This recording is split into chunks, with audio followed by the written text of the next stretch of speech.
राम राम सभी को। राधे राधे, जय श्री कृष्णा। कल 17 जुलाई को है देवसैनी एकादशी। देवसैनी एकादशी को हरिशयन एकादशी भी कहते हैं, क्योंकि इस एकादशी से 4 महीने तक भगवान विष्णु शयन करते हैं, मतलब सोते हैं। तो हमें इस एकादशी पर कैसे पूजा करनी है, तो सबसे पहले हमें अपने स्नान आदि करके मंदिर में साफ़ सफाई करके उसके बाद भगवान जी का स्नान वगैरह करवा के और वस्त्र आदि में लड्डू गोपाल जी को पहना दिए हैं, और विष्णु भगवान जी को भी ऐसे स्नान करा के उसके बाद हम माला वगैरह पहनाऊंगी मैं।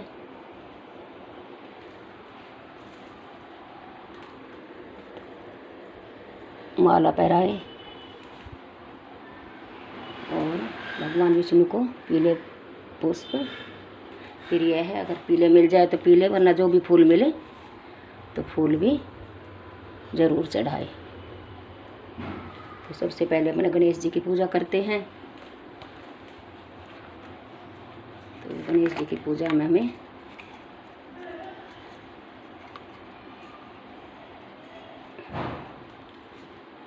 सर्वप्रथम गणेश जी को फूल चढ़ा दे, और ये तिल चढ़ाए आज के दिन एकादशी पे। जैसे चावल का नहीं इस्तेमाल करते, तो ये आसन की जगह भी हमें तिल का ही आसन देना है, और तिल ही हाथ में लेकर कथा पढ़नी सुननी चाहिए। थोड़े तिल अपने जल के लोटे में डाल ले और थोड़े अपनी जोत में डाल दे, क्योंकि तिल चटकेंगे जैसे हमारी जोत में, तो तिल भी अच्छे होते हैं चटकने। तो कुछ इस प्रकार हमें अपनी पूजा शुरू करनी चाहिए। अगर तस्वीर है तो अपनी तस्वीर रख ले, ना हो तो अपने भगवान जी के मंदिर के आगे अपने पानी का जल का लोटा लेके उसी पर कहानी सुन सकते हैं। तो ये मैं देवसैनी एकादशी पर कथा सुना रही हूँ। और देवसैनी एकादशी से 4 महीने तक कुछ नियम भी होते हैं। पहले के ऋषि मुनि करते थे, तो ये पूजा पाठ के महीने होते हैं। जैसे इनमें अपने कोई भी नियम ले ले, किसी एक चीज़ को छोड़ दे, फिर उसका दान करके तभी ले। अलग अलग महीनों में अलग अलग चीज़ों का नियम है, तो मैं कहानी सुनाकर ये नियम भी बता रही हूँ। आप सुने हो, देवसैनी एकादशी बड़ी एकादशियों में होती है। तो जो कोई बड़ी एकादशी करता है वो इसका व्रत करे, और जो हर एकादशी करते हुए तो करते ही हैं। तो कुछ हमें इस प्रकार ये एकादशी का व्रत करना चाहिए। तो कथा प्रारंभ। देवसैनी पद्मा एकादशी।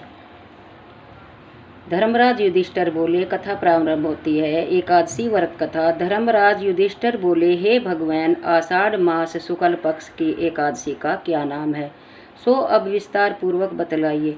श्री कृष्ण भगवान बोले, हे राजन, एक समय नारद जी ने ब्रह्मा जी से यही प्रश्न पूछा था। ब्रह्मा जी बोले कि नारद, तुमने कलयुगी जीवों के उद्धार के लिए सबसे उत्तम प्रश्न किया है कि एकादशी का व्रत सब व्रतों में श्रेष्ठ है। इसके व्रत से समस्त पाप नष्ट हो जाते हैं। इस एकादशी का नाम पद्मा है। इस व्रत के करने से विष्णु भगवान प्रसन्न होते हैं। मैं यहाँ एक पौराणिक कथा कहता हूँ, ध्यान पूर्वक सुने। सूर्यवंशी मानधामा नाम का एक राजा था। वह सत्यवादी, महान प्रतापी और चक्रवर्ती था। वह अपनी प्रजा का पुत्र की तरह पालन करता था। उसकी समस्त प्रजा धन धान्य से परिपूर्ण थी और सदैव सुखपूर्वक रहती थी। उसके राज्य में कभी अकाल नहीं पड़ता था। एक समय उस राजा के राज्य में 3 वर्ष जल न बरसा, जिससे राज्य में अकाल पड़ गया और प्रजा अन्न की कमी के कारण अत्यंत दुखी रहने लगी। राज्य में यज्ञ आदि होना बंद हो गए। एक दिन राजा प्रजा के पास जाकर प्रार्थना करने लगी कि हे राजन, समस्त विश्व की सृष्टि का मुख्य कारण वर्षा है। उसी वर्षा के अभाव से राज्य में अकाल पड़ गया है और अकाल से प्रजा मर रही है। हे राजन, आप कोई ऐसा उपाय बतलाइए जिनसे हम लोगों का दुख दूर हो। इस पर राजा मानधाता बोला कि आप लोग ठीक कह रहे हैं। वर्षा के न होने से आप लोग बहुत दुखी हैं। राजा के पापों के कारण ही प्रजा को दुख भोगना पड़ता है। मैं बहुत सोच विचार रहा हूँ कि फिर मुझे अपना कोई दोष दिखाई न दे रहा है। आप लोगों के दुख को दूर करने के लिए बहुत यत्न कर रहा हूँ मैं। ऐसा कहकर राजा मानधाता भगवान की पूजा कर कुछ मुख्य आदमियों को साथ लेकर वन को चल दिया। वहाँ वह ऋषियों के आश्रमों में घूमते घूमते अंत में ब्रह्मा के पुत्र अंगिरा ऋषि के आश्रम पर पहुँचा। उस स्थान पर राजा रथ से उतरा और आश्रम में गया। वहाँ मुनि तभी नित्य कर्म से निवृत्त हुए थे। राजा ने उनके सन्मुख प्रणाम किया और मुनि ने उनको आशीर्वाद दिया। फिर राजा से बोले कि हे राजन, आप कुशल पूर्वक तो हो, आप इस स्थान पर कैसे पधारे हैं, सो कहिए। राजा बोला, हे महर्षि, मेरे राज्य में 3 वर्ष से वर्षा नहीं हो रही है। इससे अकाल पड़ गया है और प्रजा दुख भोग रही है। राजा के पापों के प्रभाव से प्रजा को कष्ट मिलता है, ऐसा शास्त्रों में लिखा है।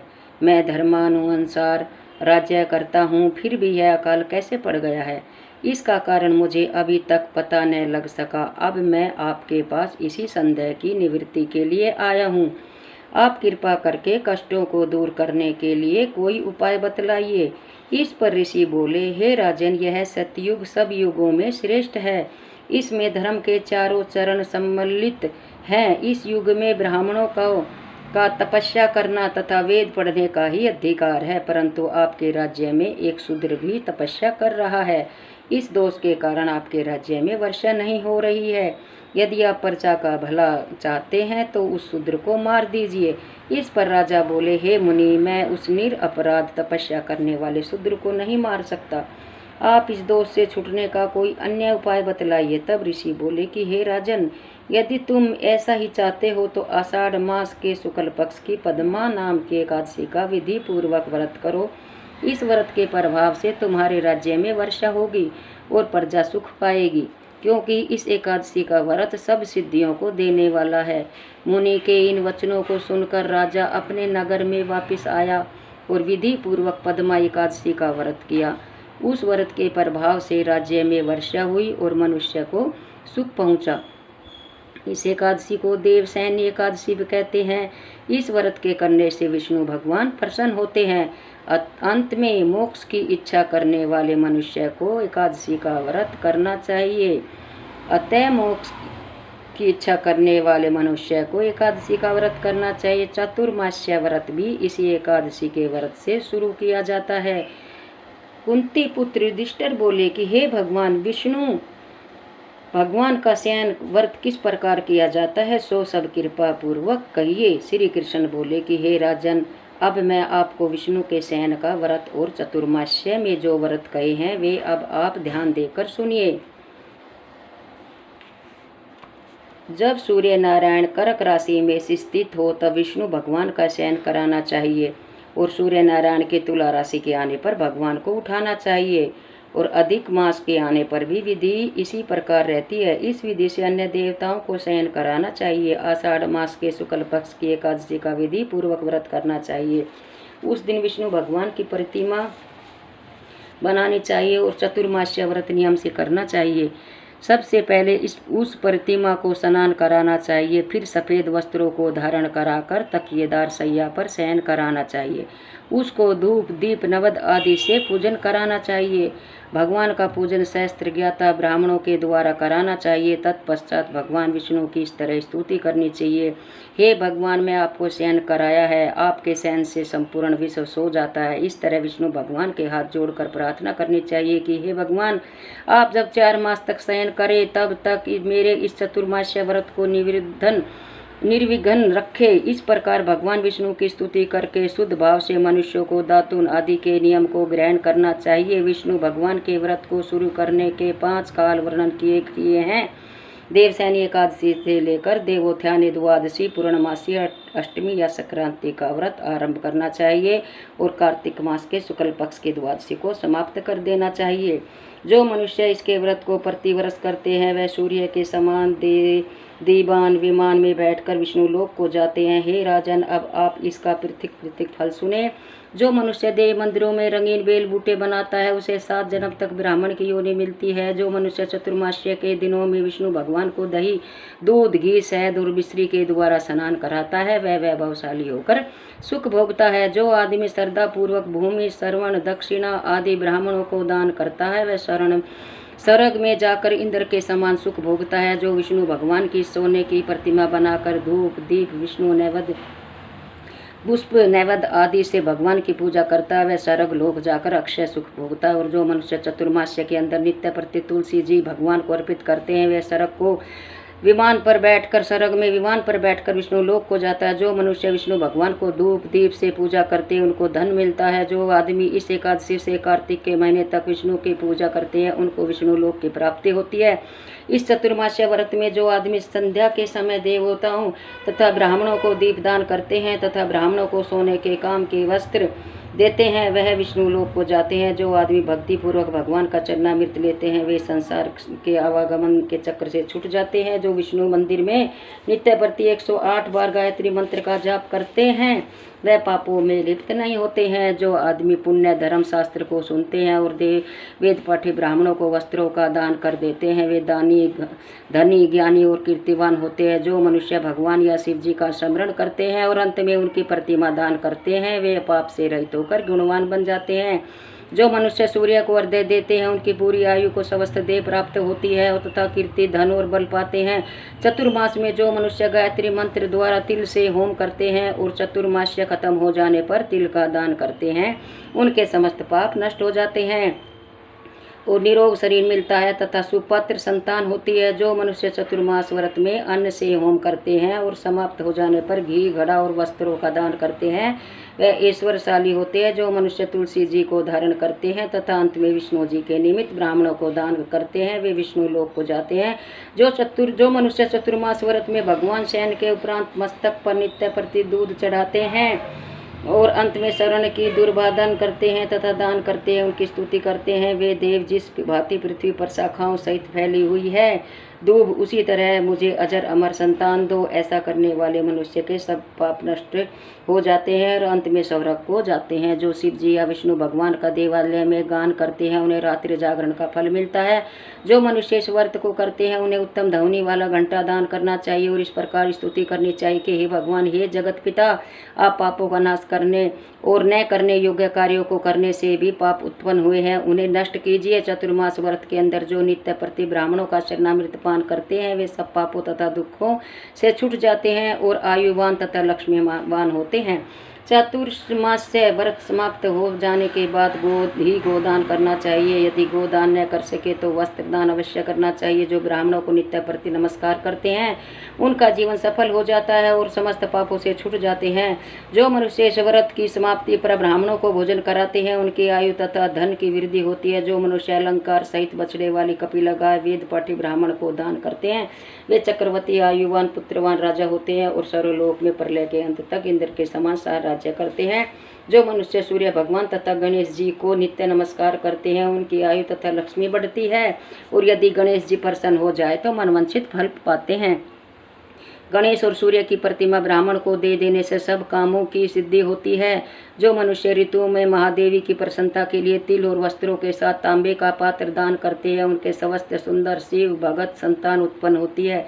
चतुर्मास्य व्रत की समाप्ति पर चांदी पात्र या तांबा, गुड़ और तिल के साथ दान करना चाहिए। जो मनुष्य विष्णु भगवान के शयन के उपरांत यथाशक्ति वस्त्र तिल के साथ सोना दान करते हैं उनके समस्त पाप नष्ट हो जाते हैं और इस लोक में भोग तथा परलोक में मोक्ष का प्राप्त होते हैं। उनको अक्षय सुख मिलता है। जो कुबेर के समान धनवान होते हैं वर्षा ऋतु में जो गोपी चंदन देता है उन पर भगवान प्रसन्न होते हैं और व्रत समाप्त हो जाने पर इस प्रकार उद्यापन करना चाहिए। 4 छटाक या 8 छटाक तांबे के पात्र ले उसमें उसमें शक्कर भरकर तथा वस्त्र फल दक्षिणा सहित दाम्बे का पात्र सूर्य को प्रिय है। इससे मनुष्य के सब रोग नष्ट हो जाते हैं।